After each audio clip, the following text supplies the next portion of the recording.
জয় গুরু প্রণাম। আমি শ্রী গৌতম। আমার সহজ জ্ঞান চ্যানেলে আপনাদের সকলকেই স্বাগত। প্রিয় পরমের কাছে আপনাদের সকলের সর্বাঙ্গীন মঙ্গল কামনা করে আজকের আলোচনা পর্বটি আরম্ভ করছি।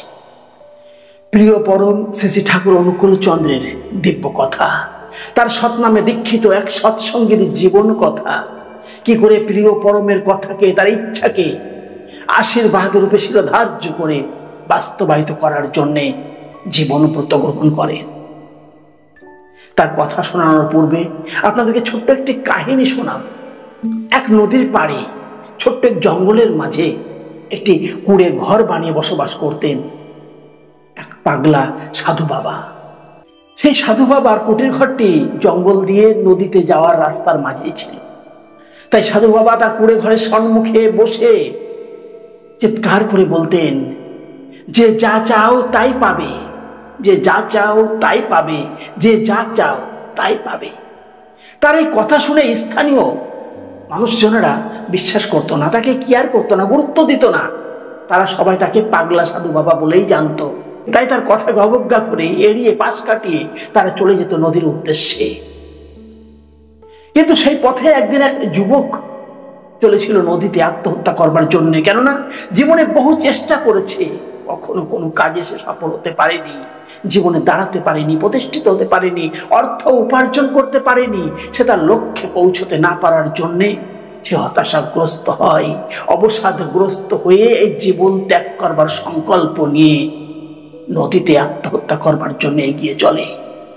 নদীতে যাওয়ার আগেই সেই জঙ্গল, আর জঙ্গলের পাশেই সেই পাগলা সাধু বাবার কুঁড়ে ঘর যুবকটি দেখতে পাই, যে ঘরের সম্মুখে সেই পাগলা সাধু বাবা বসে প্রতিদিনের মতো চিৎকার করে বলতে থাকেন, যে যা চাও তাই পাবে, যে যা চাও তাই পাবে, যে যা চাও তাই পাবে। সেই যুবকটি সেই পাগলা সাধু বাবার কথা শুনে তার মনে চমক জাগে, সে আকৃষ্ট হয় তার প্রতি এবং তার কাছে এগিয়ে গিয়ে তাকে প্রণাম জানিয়ে বলে, সাধু বাবা, আপনি যে কথাগুলো বলছেন তা কি সত্যি? আপনি আমার মনোবাঞ্ছা পূর্ণ করতে পারেন? আমার যা প্রয়োজন তা কি আপনি আমাকে দিতে পারেন? সেই আশীর্বাদ কি আমি প্রাপ্ত হতে পারি? আপনার দয়ার দান কি আমি প্রাপ্ত হতে পারি? সাধু বাবা বলেন, হ্যাঁ নিশ্চয়ই পারো, কেন পারবে না?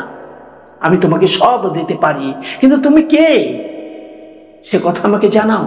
তখন সেই যুবকটি নিজের পরিচয় দিয়ে বলে, আমি জীবনে কোনো কার্যক্ষেত্রে কখনো সফল হতে পারিনি।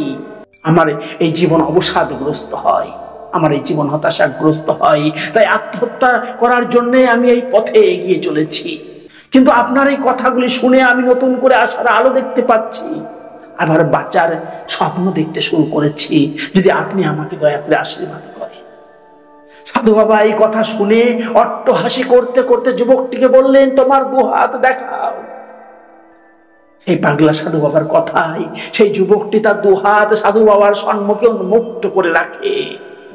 সাধু বাবা তার একটি হাত সেই যুবকের একটি হাতের উপরে রেখে বলে, নাও, এই জগতের সর্বশ্রেষ্ঠ হিরে আমি তোমাকে দিচ্ছি।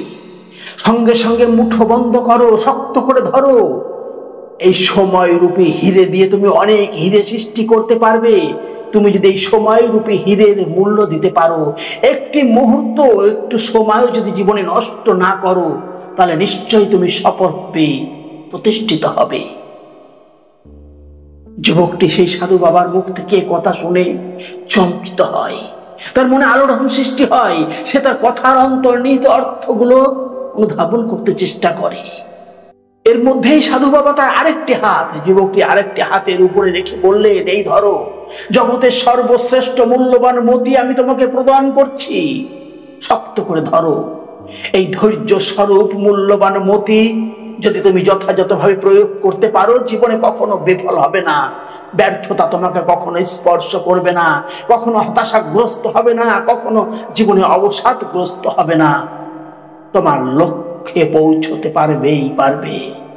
এইভাবেই সেই পাগলা সাধু বাবার কাছ থেকে যুবক এভাবেই সেই সময় রূপী হিরে আর ধৈর্য রূপী মতি পেয়ে সে চিন্তা করতে থাকে যে সত্যিই তো জীবনে যে সময় সে অবহেলায় নষ্ট করেছে, জীবনে যত বিফলতা এসেছে সেই ধৈর্য চ্যুতির জন্যে, ধৈর্য হারা হওয়ার জন্যে। সে জীবনে বড় ভুল করেছে, কিন্তু সাধু বাবার কথা শুনে সে তার ভুল বুঝতে পারে।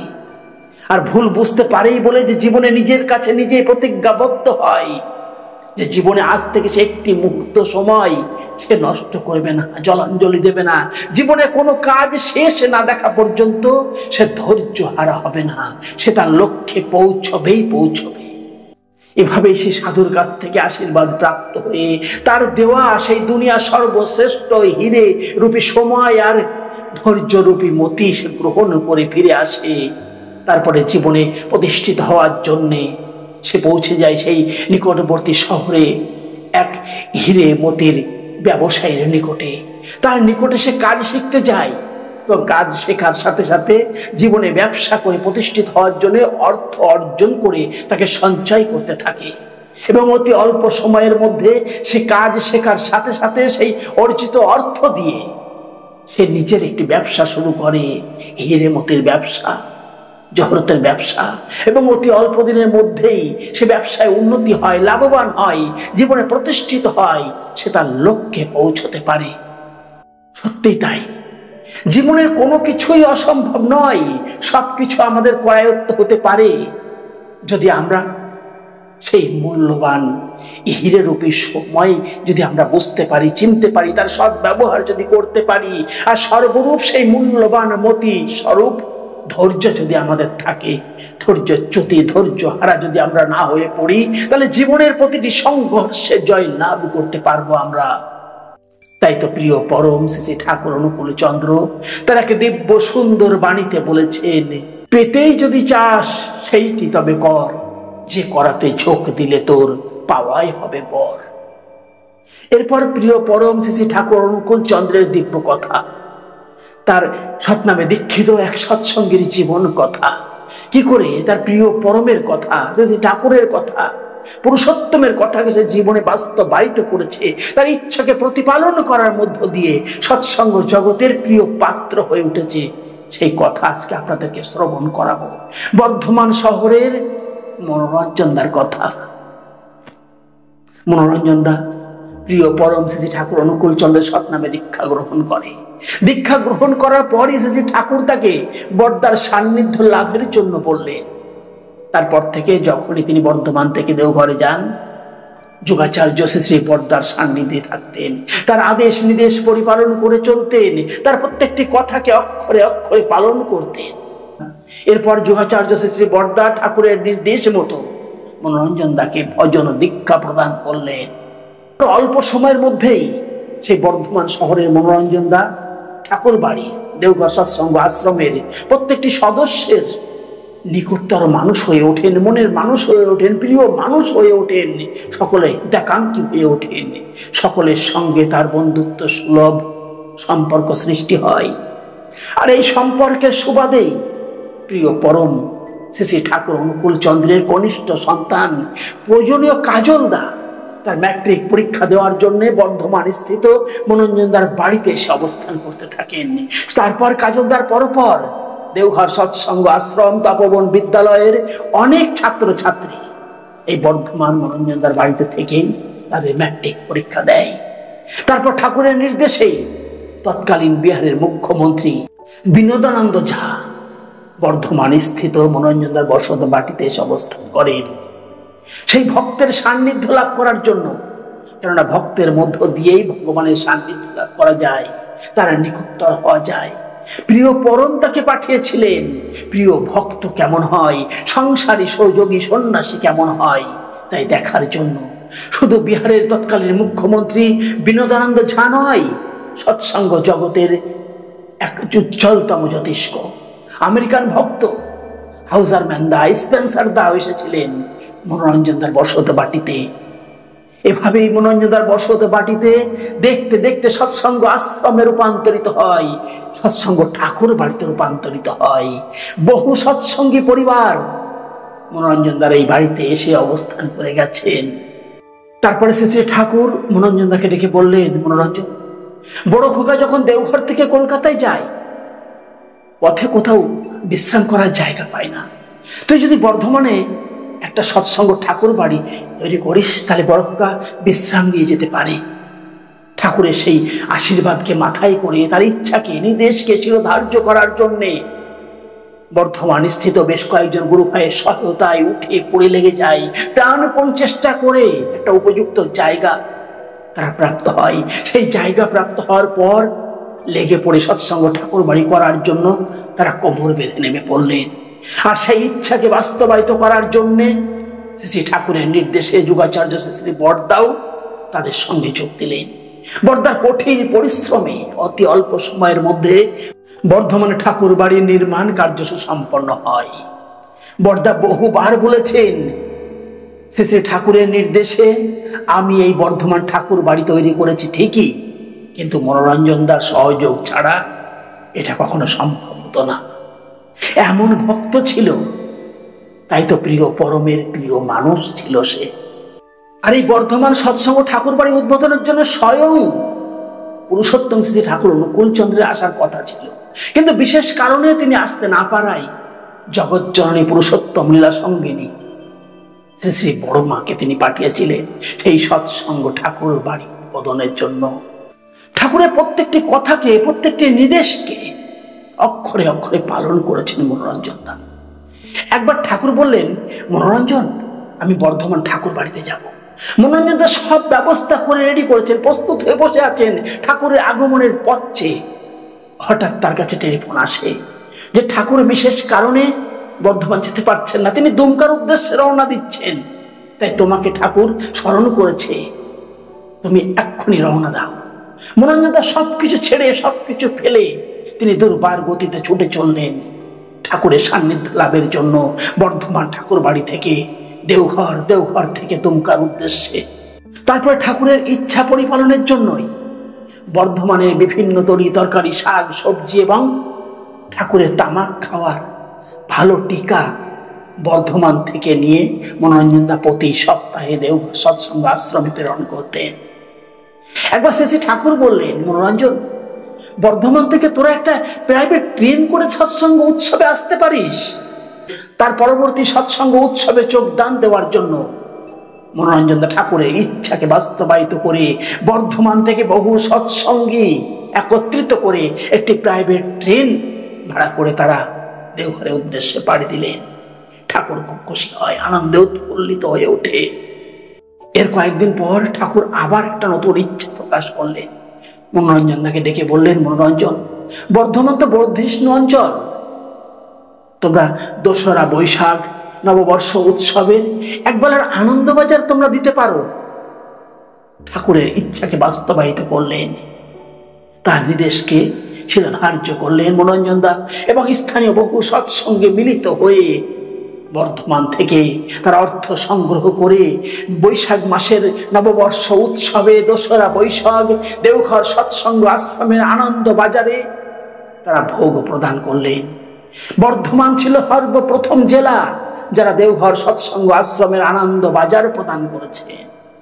এরপর ঠাকুরের নির্দেশে বর্ধমান স্থিত মনোরঞ্জন দার বসত বাটিতে যুগাচার্য শ্রী শ্রী বড়দা, শ্রী পূজনীয় শ্রী শ্রী ছোটদা, পূজনীয় কাজল দা, ছোট মা, রাঙা মা, পূজনীয় বড়দিদি এবং সর্বোপরি পূজনীয় শ্রী শ্রী দাদা তার পদধূলি অর্পণ করেছেন, তার বসত বাটিকে ধন্য করেছেন, মনোরঞ্জন দার স্বপ্নকে পূরণ করেছেন। সেই সৎসঙ্গ আশ্রম এক অভিনব অন্য ঠাকুর বাড়িতে রূপান্তরিত হয়ে উঠেছিল, তার সাধন তীর্থ হয়ে উঠেছিল, সৎসঙ্গীদের জন্য পূর্ণ ভূমি হয়ে উঠেছিল মনোরঞ্জন দার বসত বাটি। এর বেশ কয়েকদিন পর মনোরঞ্জন দা হঠাৎ অসুস্থ হয়ে পড়ে, তার শারীরিক অবস্থার অবনতি হয়। অসুখ এতটাই গুরুতর রূপ ধারণ করে এই স্থানীয় কোনো ডাক্তারের, কোনো চিকিৎসকের ওষুধে পথ্যে মনোরঞ্জন দা সুস্থ হতে পারে না। এ কথা দেওঘর সৎসঙ্গ আশ্রমে পৌঁছতেই, যুগাচার্য শ্রী বড়দার কানে সে কথা যেতেই তিনি দেওঘর সৎসঙ্গ আশ্রমের কেন্দ্রীয় কর্মী সঞ্জীব মণ্ডল তাকে নির্দেশ দিলেন। তার নির্দেশ মতো সঞ্জীব দা কলকাতার বিখ্যাত স্বনামধন্য ডাক্তার অমিয় রায় চৌধুরীকে নিয়ে বর্ধমানে এসে পৌঁছলেন। মনোরঞ্জন দাকে চিকিৎসা করলেন। সেই ডাক্তারের চিকিৎসা, সর্বোপরি ঠাকুরের আশীর্বাদে মনোরঞ্জন দা অতি সত্বর সুস্থ হয়ে ওঠে। তার শারীরিক স্বাস্থ্যের উন্নতি হয় এবং এই অসুস্থতার কারণে মনোরঞ্জনদাকে দেখার জন্যে যুগাচার্য শ্রী শ্রী বর্দা দেওঘর সৎসঙ্গ আশ্রম থেকে সোজা বর্ধমান তার মনোরঞ্জনদার বসত বাটিতে এসে উপস্থিত হলেন। তার আগমনের বার্তা শুনে মনোরঞ্জনদা সব ব্যবস্থা করলেন। শুধু যুগাচার্য শ্রী শ্রী বর্দা একা নয়, এবং তার সঙ্গে এসেছিলেন পূজ্যপাদ শ্রী শ্রী দাদা, পূজনীয় রাঙামা, পূজনীয় বড়দিদি। তাদের বসবার জন্য পৃথক পৃথক স্থান নির্মাণ করেন। মনোরঞ্জনদার পুত্র তার বন্ধু বান্ধব সঙ্গী সাথীদের সহযোগে সব কার্য সুচারুরূপে সম্পন্ন করে অপেক্ষা করতে থাকেন। যথাসময়ে ঠাকুর বাড়ি থেকে ঠাকুর পরিবার এসে পৌঁছালেন। বর্দা তার সব আয়োজন ব্যবস্থা দেখে তার জন্য নির্দিষ্ট আসন তিনি গ্রহণ করলেন না। তিনি সোজা গিয়ে মনোরঞ্জনদার বিছানায় উপরে বসলেন। মনোরঞ্জনদার গায়ে মাথায় হাত দিয়ে মৃদু হেসে বললেন, মনোরঞ্জনদা, আমি এখানে সৎসঙ্গ ঠাকুর বাড়িতে আসিনি, আমি এখানে কোনো উদ্বোধন অনুষ্ঠানে আসিনি, আমি এসেছি মনোরঞ্জনদার কাছে, মনোরঞ্জনদাকে দেখতে। তাই আমার জন্য পৃথক আসনের কোনো দরকার নেই, আমি আপনার পাশেই বসবো। এ কথা বলার সাথে সাথে মনোরঞ্জনদা উঠে যুগাচার্য শ্রী বর্দার সাথে আলিঙ্গনবদ্ধ হয়। ভক্ত ভগবানের দিব্য মিলন সংগঠিত হয়। মনোরঞ্জনদার দু চোখ বেয়ে প্রেমাশ্রু অবিরত ধারায় ঝরতে থাকে। উপস্থিত ভক্তবৃন্দরা এই দিব্য দৃশ্য অবলোকন করে ধন্য ধন্য করতে থাকে। এই হলো ভক্ত। তাই তো প্রিয় পরম শ্রী ঠাকুর তার দিব্য এক বাণীতে বলেছেন, ভক্ত হৃদয় বৃন্দাবন, ভগবানের নিবাস জানিস, ভজন রাগের সুসাধনে হৃদয়ে তাকে ডেকে আনিস। এ কথা বলেই প্রিয় পরমের কাছে আরেকবার আপনাদের সকলের সর্বাঙ্গীন মঙ্গল কামনা করে আজকের মতো আলোচনা পর্বটি এখানেই সমাপ্ত করছি। সকলেই ভালো থাকুন, সুস্থ থাকুন, আনন্দে থাকুন, আর চ্যানেলটিকে সাবস্ক্রাইব করে সঙ্গে থাকুন।